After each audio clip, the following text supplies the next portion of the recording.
I got asked about that video about that FIFA suspended that soccer chief Luis Roberto because he kissed that chick. Her also the when the World Cup kissed her on the mouth after they won the cup. And my thoughts were, um, if he hugged her and gave her a high five, they embraced. That's one thing. When he puts his mouth on her, that's another situation. People give people hugs, high fives, touchy. That's a situation as long as it's consensual.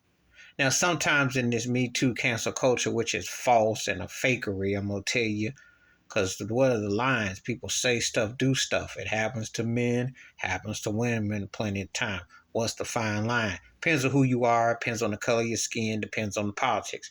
Spain has a reputation of being very sexist and being behind the bushes and backwards. So this is interesting now. She's up here saying, oh, he went too far.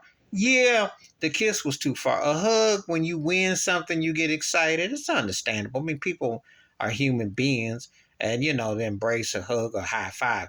When you have men and women in athleticism or something like that, there's a different ways that you go about certain things because you can't be slapping booties like you see NBA players or men to men, women doing, because it's a very fine line that people might get offended. I'm just gonna call it what it is. They're not gonna go for the touchy feely slap on the back. Somebody will have a problem with it and bring up, because nowadays there's always gonna be somebody that, even though there was a time when nobody said jack.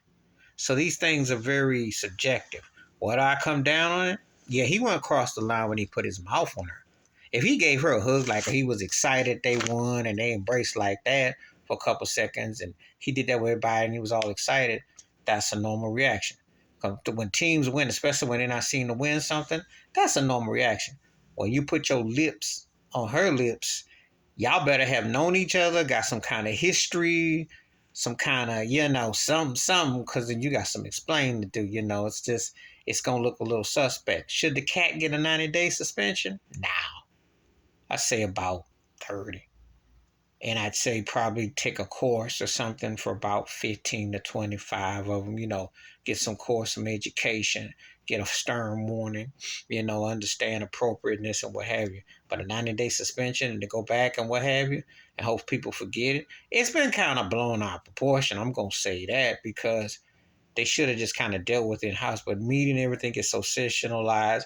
And if a country has a reputation for being sexist and behind the eight ball, they will. But you know, this kind of behavior has been tolerated for so long. So it depends on what's the fine line, So a hug is cool, a high five is cool. But when you put your mouth on somebody, that will definitely raise eyebrows, especially when they ain't feeling it. So he definitely went too far with that. But if it was a hug and he was excited, he was screaming like he was a little girl, like he was screaming like he was at a Taylor Swift show, nobody would say nothing. Please like, subscribe, welcome thoughts, comments, and I do respond. Thank you. Wash your hands, keep your mind clear, watch out for another shit if you like, and I'm out. Peace.